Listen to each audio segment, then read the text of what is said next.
Assalamualaikum warahmatullahi wabarakatuh. Selamat pagi anak-anak. Pada hari ini kita akan mempelajari tentang materi zat aditif dan zat adiktif. Berikut ini adalah tujuan pembelajaran yang harus kalian capai pada materi ini. Baik, pertama kita akan membahas tentang zat aditif. Zat aditif ini merupakan bahan yang ditambahkan ke dalam makanan baik saat memproses, mengolah, mengemas, ataupun menyimpan makanan. Nah, zat aditif ini dapat berupa pewarna, penyedap rasa, penambah aroma, antioksidan, pemanis, pengasam, pengembang, dan pengawet. Berdasarkan asalnya, zat aditif ini dibagi menjadi dua, yaitu zat aditif alami dan zat aditif buatan atau sintetis. Nah, kalau zat aditif alami itu berasal dari tumbuh-tumbuhan atau hewan-hewanan, sedangkan zat aditif sintetis itu berasal dari bahan-bahan kimia atau buatan pabrik. Sedangkan berdasarkan jenisnya, yaitu zat aditif dibedakan menjadi 1. Pewarna, 2. Pemanis, 3. Pengawet, 4. Penyedap rasa, 5. Penambah aroma, 6. Pengental atau pengemulsi. Pertama yaitu pewarna. Pewarna ini merupakan bahan yang ditambahkan ke dalam makanan atau minuman dengan tujuan untuk memberi warna pada makanan atau minuman supaya terlihat lebih menarik. Nah, pewarna yang aman untuk dikonsumsi yaitu pewarna alami, seperti misalnya kunyit dan daun pandan. Nah, sedangkan pewarna buatan ini merupakan pewarna yang diperoleh melalui proses reaksi sintetis kimia menggunakan bahan yang berasal dari zat kimia sintetis. Contohnya yaitu metanyl yellow. Nah, pewarna buatan ini apabila dikonsumsi secara terus-menerus dapat membahayakan tubuh karena dapat menyebabkan penyakit seperti alergi, mual, dan sakit perut. Selanjutnya yaitu pemanis. Kalau pemanis ini merupakan bahan yang ditambahkan ke dalam makanan atau minuman untuk menambah rasa manis. Sama dengan pewarna, pemanis juga dibagi menjadi dua, yaitu ada pemanis alami ataupun pemanis buatan. Pemanis alami ini seperti gula pasir, madu, ataupun gula aren. Nah, kalau pemanis buatan ini merupakan pemanis yang dibuat melalui reaksi kimia tertentu sehingga menghasilkan senyawa yang memiliki rasa manis. Misalnya sakarin atau siklamat. Nah, penggunaan pemanis ini baik dari pemanis alami ataupun pemanis buatan ini harus memerlukan takaran karena apabila berlebih dapat menyebabkan resiko penyakit diabetes. Selanjutnya yaitu pengawet. Pengawet ini merupakan zat aditif yang berfungsi untuk menghambat kerusakan pada makanan atau minuman yang disebabkan oleh mikroorganisme. Nah, mengawetkan makanan ini dapat secara alami atau secara buatan. Contoh mengawetkan makanan secara alami yaitu seperti dibuat manisan, dibekukan, diasapkan, dikeringkan, atau penyinaran. Nah, sedangkan pengawet buatan ini dengan memberi seperti asam benzoat untuk menghambat pertumbuhan bakteri gas etilen oksida dan gas propilen oksida. Bahan pengawet yang sangat berbahaya namun masih sering digunakan yaitu seperti formalin dan boraks. Formalin merupakan bahan pengawet tahu yang menyebabkan kanker paru-paru dan gangguan alat pencernaan serta jantung. Sedangkan boraks ini merupakan bahan pengawet bakso yang dapat menyebabkan gangguan otak, hati, dan kulit. Selanjutnya yaitu penyedap. Penyedap makanan merupakan bahan makanan yang ditambahkan untuk menambah cita rasa pada makanan supaya lebih sedap. Penyedap makanan alami ini biasanya berasal dari tanaman atau hewan, seperti rempah-rempah ataupun kaldu.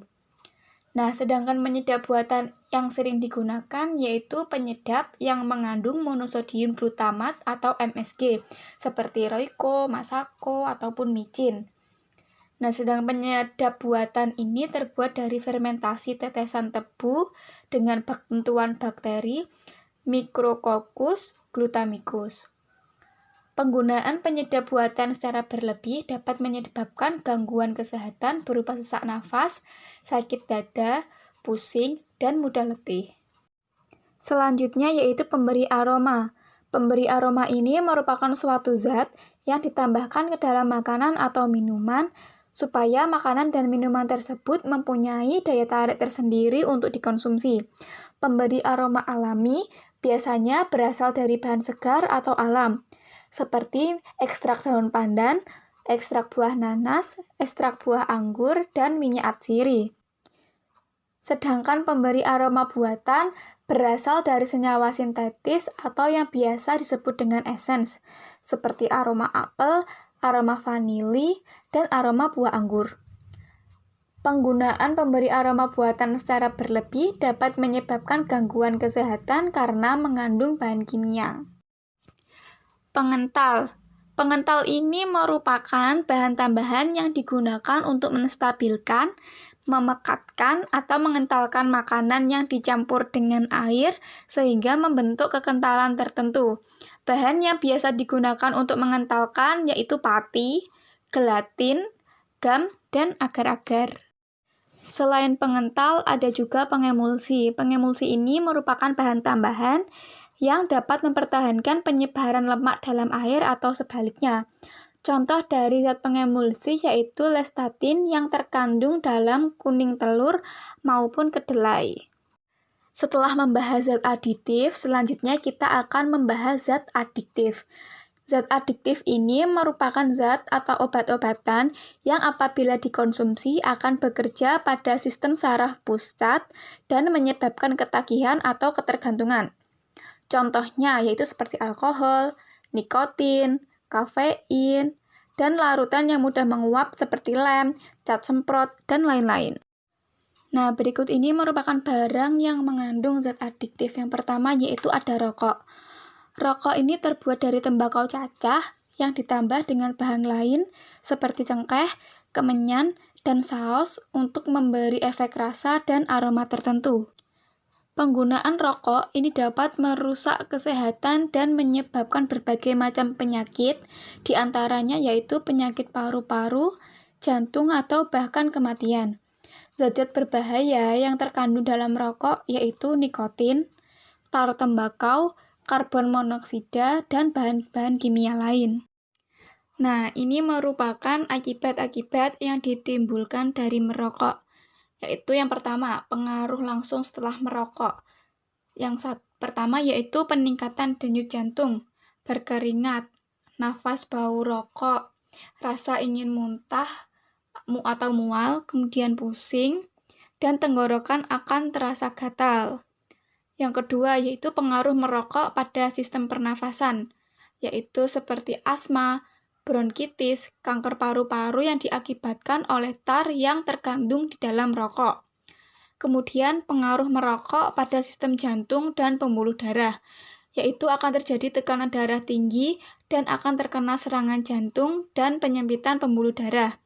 Selanjutnya yaitu pengaruh merokok pada sistem pencernaan, yaitu rusaknya usus dan lambung. Kemudian, pengaruh merokok pada sistem reproduksi dan pengaruhnya pada bayi. Ibu hamil sangat dilarang keras untuk merokok, karena dapat mengurangi fungsi paru-paru dan menyempitkan jalan pernafasan pada bayi, sehingga nanti akan mengakibatkan keguguran pada kandungannya, dan bayi yang dilahirkan akan memiliki berat badan kurang dari normal, dan pertumbuhan bayi akan menjadi terhambat. Kemudian pengaruh merokok pada sistem saraf, yaitu pembuluh darah akan menyempit dan akan mengakibatkan stroke. Selanjutnya yang termasuk zat adiktif yaitu minuman keras. Nah, minuman keras ini dibagi menjadi 3 golongan, yaitu golongan A, golongan B, dan golongan C. Golongan A ini berkadar alkohol dari 1-5%, contohnya yaitu bir. Nah, golongan B ini berkadar alkohol dari 5-20%, contohnya anggur atau wine. Selanjutnya, golongan C ini berkadar alkohol 20-45%, contohnya yaitu arak, whisky, dan vodka. Senyawa organik yang terdapat pada alkohol yaitu etanol atau etil alkohol dengan rumus kimia C2H5OH. Alkohol ini berupa cairan bening yang tidak berwarna, beraroma khas, dan mudah menguap. Alkohol ini dapat diperoleh dari fermentasi atau peragian madu, gula, sari buah, atau umbi-umbian. Pada hasil peragian ini, kadar alkoholnya dapat mencapai 15%. Apabila melalui penyulingan, kadar alkoholnya ini dapat mencapai 100%. Pengkonsumsian alkohol yang berlebih ini dapat menyebabkan ketagihan karena alkohol termasuk dalam zat adiktif. Alkohol ini diserap cepat dan diedarkan ke seluruh tubuh. Di hati alkohol akan dioksidasi. Nah, sedangkan sisa alkohol ini di darah akan terbawa ke otak yang akan menyebabkan euforia, rasa kantuk, tertidur, atau bahkan kematian. Pengkonsumsian alkohol ini juga dapat menekan aktivitas otak pada bagian atas, yaitu akan menghilangkan kesadaran. Nah, dampak dari pemakaian alkohol dalam jangka panjang yaitu yang pertama, menginduksi dan meningkatkan metabolisme obat-obatan. Yang kedua yaitu mengurangi vitamin A dalam hati. Yang ketiga yaitu meningkatkan aktivitas racun di hati. Yang keempat yaitu meningkatkan aktivitas zat karsinogenik. Yang kelima yaitu menghambat pembentukan protein, dan yang terakhir yaitu akan mengganggu fungsi hati. Dampak dari mengkonsumsi alkohol yaitu apabila diminum kemudian akan terlihat dampaknya secara langsung, yaitu seperti kehilangan keseimbangan tubuh, pusing, merasa gembira, kulit menjadi merah, perasaan dan ingatan akan menjadi tumpul. Dalam dosis tinggi akan menjadi mabuk. Tindakan tidak terkontrol dan kendali diri akan berkurang.